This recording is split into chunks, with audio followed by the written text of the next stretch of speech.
Monday ఆ సూర్యుడు నేలకు నేరుగా అతిథిగా వచ్చే ఓ నిప్పుల వర్షం తీరుగా చెమటలు పుట్టే ఆ మంచుకు సైతం జోరుగా ఎరుపుగా చేరే చీకట్లో కిరణం నాగా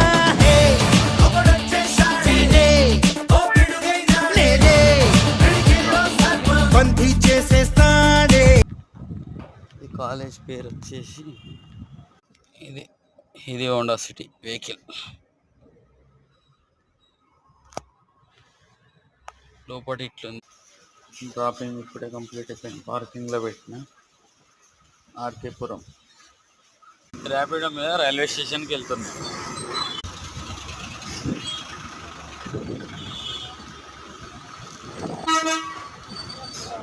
ఇప్పుడే సికింద్రాబాద్కి వచ్చిన ర్యాపిడో డ్రాప్ చేసిండు. సికింద్రాబాద్ రైల్వే స్టేషన్ ఇప్పుడే